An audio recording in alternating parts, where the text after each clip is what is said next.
বিসমিল্লাহ। আসসালামু আলাইকুম। আজকে আপনাদের সাথে ডিম রান্না করে দেখাবো। রোজার দিনে কোনো কিছু খেতে ভালো লাগে না ইফতারি করে। তাই ভাবলাম আজকে ডিম রান্না করব। ডিম দিয়ে রুটি খাবো সন্ধ্যায়। তো ডিমগুলো সেদ্ধ করে নিয়েছি, আলুগুলো সেদ্ধ করে ছুলে নিয়েছি। আর এখানে মসলা কষিয়ে নিচ্ছি। এখানে আদা বাটা, রসুন বাটা আর জিরা বাটা দিয়েছি। এখন ধনিয়ার গুঁড়া দিলাম। এখন দিব হচ্ছে মরিচের গুঁড়া, তারপর হলুদের গুঁড়া দিব, আর দিব হচ্ছে একটু লবণ দিয়ে এটাকে ভালো করে কষিয়ে নিব। তো মশলাটা ভালো করে কষানো হয়ে গেলে আমি এখানে একটু গরম মশলার গুঁড়াও দিয়ে দিলাম। গরম মশলা বলতে এটা হচ্ছে শুধু দারচিনি গুঁড়া। তো আমি এখন মশলাটা ভালো করে কষিয়ে নিচ্ছি। তো মশলাটা আমার ভালো করে কষানো দেখেন হয়ে যাচ্ছে। মশলাটা তেল ছেড়ে দিয়েছে। তো এখন আমি এখানে ডিম দিয়ে দিচ্ছি, সেদ্ধ ডিম দিয়ে দিচ্ছি 2টা।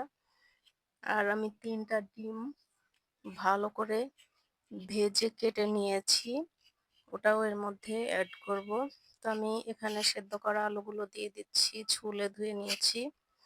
তো আলুগুলো দিয়ে আমি এখন ডিমগুলো দিয়ে ভালো করে কষিয়ে নিব। আর এখানে দিয়ে দিলাম কয়েক পিস পেঁপে, কাঁচা পেঁপে। তো আমি এটাকেও ভালো করে নেড়ে নিচ্ছি। তো আমি এগুলো ভালো করে আগে কষিয়ে নিব। কষানো হয়ে গেলে তখন আমি এতে পানি অ্যাড করব। আমি যে পানিটা অ্যাড করব সেটা গরম করতে দিয়েছি ইলেকট্রিক কেটলিতে। পানিটা গরম হলে ভালো হয়। তো দেখেন আমি কিন্তু তরকারিটা ভালো করে কষিয়ে নিচ্ছি।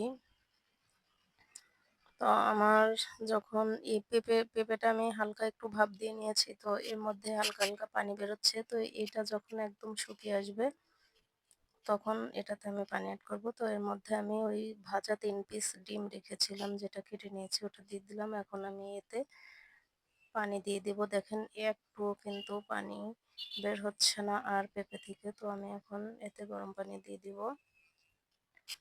তো গরম পানিটা আমি দিয়ে ভালো করে একটু নেড়ে আমি চুলার উপরে রেখে দিব।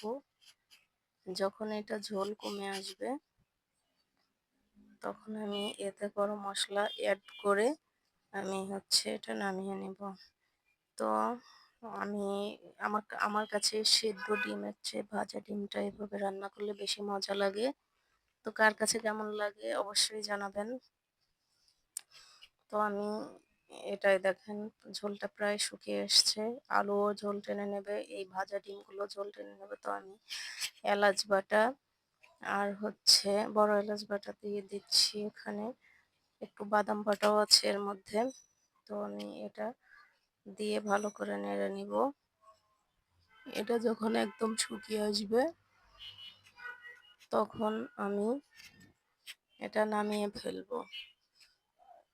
তো রমজান মাসে এভাবে ডিম রান্না করে রুটি দিয়ে খেলে কিন্তু ভালোই লাগে।